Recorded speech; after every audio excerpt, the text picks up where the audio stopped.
You said in a recent interview you could bring him back, but you won't. Are you defying the Supreme Court, sir? No, I'm relying on the Attorney General of the United States, Pam Bondi, who's very capable, doing a great job, because I'm not involved in the legality or the illegality. I have lawyers to do that, and that's why I have a great DOJ. We have a great one. We had a very corrupt one before. Now we have a great one. Carolyn Levitt is not very good at her job, and anyone who watches this show consistently knows that I have a special little bit of hate in my heart for Carolyn Levitt for that very reason. Of course, MAGA is going to lie. Of course, Donald Trump is going to push false narratives, but at least be good at it.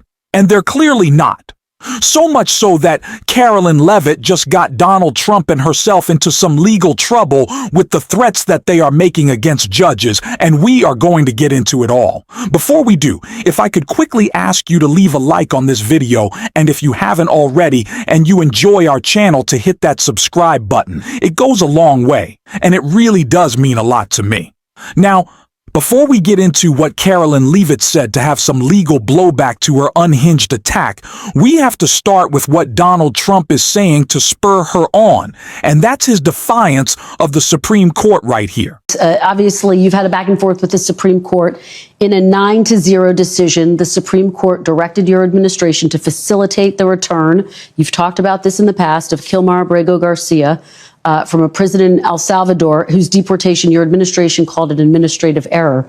You said in a recent interview you could bring him back, but you won't. Are you defying the Supreme Court, sir? No, I'm relying on the Attorney General of the United States, Pam Bondi, who's very capable, doing a great job, because I'm not involved in the legality or the illegality. I have lawyers to do that, and that's why I have a great DOJ. We have a great one. We had a very corrupt one before. Now we have a great one. And they're not viewing the decision the way you said it. They don't view it that way at all. They think it's a totally different decision. Donald Trump does the thing that all these podcasters and people in right-wing media also do, which is whenever a point comes up about the illegality of what he's doing and he wants to not respond to it, he just goes, well, I'm not a lawyer. But whenever Donald Trump wants to impose some illegal plot, he just says, well, I can do that, like he has the authority of a legal expert speaking on it. And his defiance of the Supreme Court is exactly that. He says he can do whatever he wants. When he's challenged, he said, well, I don't know. I don't even know why you're pushing back against me. But that's kind of the whole point. He wants to keep it in the gray area because that's the goal at the end of the day, is for Donald Trump to just have all of the power. And so if he's kind of contending, but not really, it allows him to do so. And we saw that same kind of gray area tick from MAGA when Carolyn Levitt was asked about arresting a certain group of Supreme Court justices. Peter, which, by the way, is why we've made many changes to this briefing room in this White House. It's long overdue. Peter, go ahead. Thank you. A few things. You guys arrested a Milwaukee County circuit judge for allegedly helping illegal immigrants get away. As you guys look at other judges, would you ever arrest somebody higher up on the judicial food chain, like a federal judge or even a Supreme Court justice? Well, that's a hypothetical question. Again, I defer you to the Department of Justice for individuals that they are looking at or individual cases. But let's be clear about what this judge did. She obstructed federal law enforcement who were looking for an illegal alien in her courthouse. She showed that illegal alien the door to evade law enforcement officials. That is a clear-cut case of obstruction. You don't have to be a lawyer to understand that. And so anyone who is breaking the law or obstructing federal law enforcement officials from doing their jobs is putting themselves at risk of being prosecuted, absolutely. Carolyn, the answer was no. You're supposed to say no. You need to follow up. You need to ask someone. You're going to pass that along to the DOJ. Will Donald Trump be arresting Supreme Court justices? The answer should just be no. All you should have to say is no. How are we in a place when the answer to that question isn't just no? And who are the Supreme Court justices that you're going to be arresting? It seems like, given the MAGA reaction to her, it might be what? Amy Coney Barrett, who Donald Trump appointed, or John Roberts, not conservative enough for you? It is Absolute insanity. And Carolyn Levitt's statement, that direct statement for her, led to an amendment in Congress being put forward by Jared Moscowitz to combat this assault on our judiciary. And he had a lot to say, breaking it down right here. Mr. Chairman, all right, Judiciary After Dark. So 100 days into the administration, Mr. Chairman, the golden age. Some are saying, many perhaps, that even William Henry Harrison had a better 100 days. But I want to talk about the economy, because that will explain my amendments. Goldman Sachs is now saying the United States will have the lowest economic growth and the highest inflation of any developed country, all related to tariffs. The Dow's down 3,000 points. Consumer sentiment has fallen 32% since Trump took office, the largest decline since the 90s. And then, there's this, Trump in January 29, 2024, after inauguration, says, this is the Trump stock market. It's his stock market. And then on April 30th, something happened, and he says, this is Biden's stock market, not Trump's. So anyway, and then today, what he said was even more interesting. He said, and even the next quarter, that will sort of be Biden's also. Kind of telling us that it's going to get worse. So, Mr. Chairman, listen, in the spirit of Doge, I present to you 4 amendments that have over 900 million, some people would say that's $1 billion, okay, of savings to the American people. I decided to Doge your budget. Even though the Doge caucus in Congress is dead, it met twice, I know, I was there, it did nothing, it was never included. Instead, what we got was a executive branch Doge program that fell 80% lower than their goal. They left the E out in Doge. They didn't do anything that was efficient. They've not helped government become more efficient, just the dog part. So you could see after Jared Moskowitz introduced that amendment, Jim Jordan kind of laughed it off. He's like, that's funny, but it's serious. I don't know why you're laughing. He's arresting judges. He's threatening to send them to Alcatraz. As we've covered in a previous video, corruption, criminality, that's nothing new to this administration. So no, Jim Jordan, it's not a joke. As Carolyn Levitt and Donald Trump have made very clear, and the fact that we have to introduce legislation to stop Donald Trump from arresting the people he appointed to the Supreme Court, like I can't even compartmentalize that is the point that we're at in this administration. But the criminality and the corruption run rampant. And one example that the media isn't covering nearly enough I want to talk about, because we just need to get more attention on it. Trump crypto corruption intensifies as Abu Dhabi firm invests $2 billion. Senator Chris Murphy called the president's crypto scheming the biggest corruption scandal in the history of the American presidency. Donald Trump and his family continue to cash in on cryptocurrencies from entities looking to curry influence with the president and his administration, which is simultaneously working to deregulate the industry.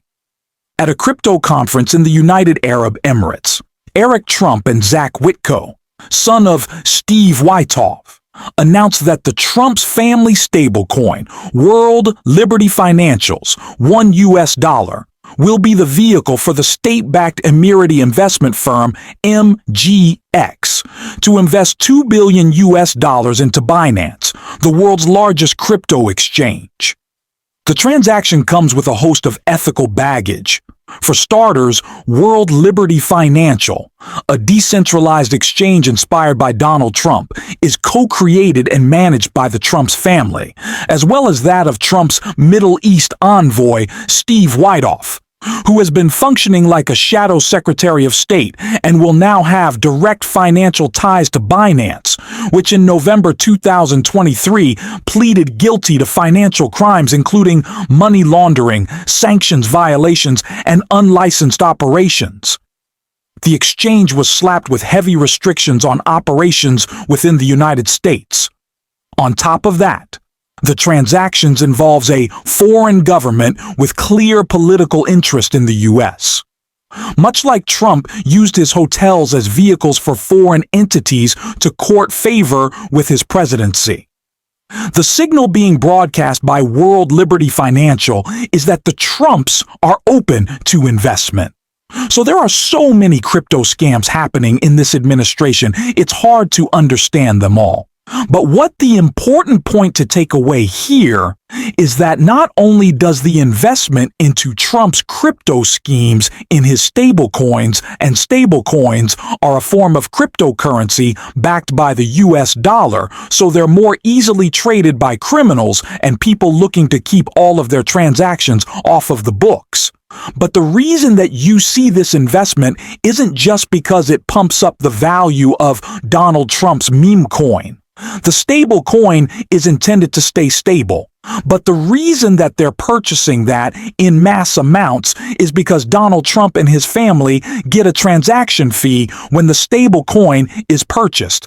So it is a direct investment in Donald Trump. He is cashing out on every dollar of coin that is purchased. He is making hundreds of millions of dollars, and all of his other meme coins are going up because of that, generating even more money, which he also gets transaction fees on. This is a direct line to bribe Donald Trump, and is not just the only example, because as that article stated, Senator Chris Murphy is one of the only people talking about this, and he was calling Trump out on the Senate right here. April 26th, Trump's family, this is just last weekend, announces the launch of a private club called the Executive Branch, a new private club in Washington. The initiation fee is around $500,000. It is advertised as a place where you can hold secret audiences with the Trump administration as long as you pay Donald Trump's family and their financial backers over $500,000 in membership fees. It is apparently already sold out. On April 23rd, a message appears on the homepage of the website for Trump's meme coin declaring that the top 220 meme coin holders would be invited for an exclusive dinner with Trump, and the top 25 coin holders, these are private investors in Donald Trump's financial empire, would get a special VIP tour of the White House. After the message went up, the price of Trump's coin jumped by more than 50%. In the 2 days following the announcement of the special VIP tour in the People's House, the White House, Trump and his allies made nearly $1 million in trading fees alone. They are just selling access to the White House. On February 19th, Trump's new U.S. attorney for Washington, D.C., Ed Martin, starts to use his government power to harass Trump critics. He launches something called Operation Whirlwind, and he's pretty unapologetic about the fact that this is going to be an enforcement operation against anybody who just seeks to get in the way of Doge. He doesn't say it's going after people who are acting illegally. He says anybody who tries to stop or protest or harass Doge's work is now going to be the subject of Operation Whirlwind. And he starts trolling critics of Doge online. The U.S. Attorney for D.C. is now just trolling Doge critics online, obviously threatening criminal enforcement. You see what's happening here? We're 30 days into the administration, and everybody in Trump's world, including these supposedly independent U.S. attorneys, are getting the message that it is now part of your job, if you work for Trump, to use your government powers to either enrich yourself or Trump, or to help Trump politically. Donald Trump wants to numb this country into believing that this is just how government works, that he's owed this, that every president is owed this, that government has always been corrupt and he's just doing it out in the open. But this is not how government works. This has been the story of his first 100 days. But it's our choice as a nation to allow it to be the story of the rest of his term. We need to expose what he is doing. We need to rally everybody from the left to the right. Nobody in this country, whether you are hardened conservative or a hardened progressive, should root for the President of the United States to be enriching himself off of this position. We need to rally this nation against this corruption and bring it to an end. Because if Donald Trump gets what he wants, and we just start allowing our government's leaders to openly steal from us during the first 100 days or for the rest of his term, then I am telling you, American democracy is not going to survive. I cannot believe there is not more attention on all of this. It is insanity. Donald Trump is selling direct access via a crypto scam, a dinner for those involved in his crypto scam, and a member Sunly Club in Washington, D.C. run by his sons. It is like, I cannot believe this doesn't get more coverage. I want to be talking about this more on the show because this corruption would be the biggest scandal in the history of politics if Donald Trump did not exist and was simultaneously involved in 15 other scandals. But this needs attention because of how direct and open it is. And Steve Witko's influence because of his son's involvement only make it that much clearer that the world is very, very able to buy Donald Trump. That is terrifying. We're calling it out every single day on the show. And if you want to support that, as always, you can hit that subscribe button, leave a like on this video, and if you stuck around to the end, you can drop a blue heart in the comments. And until next time, I'll see you soon.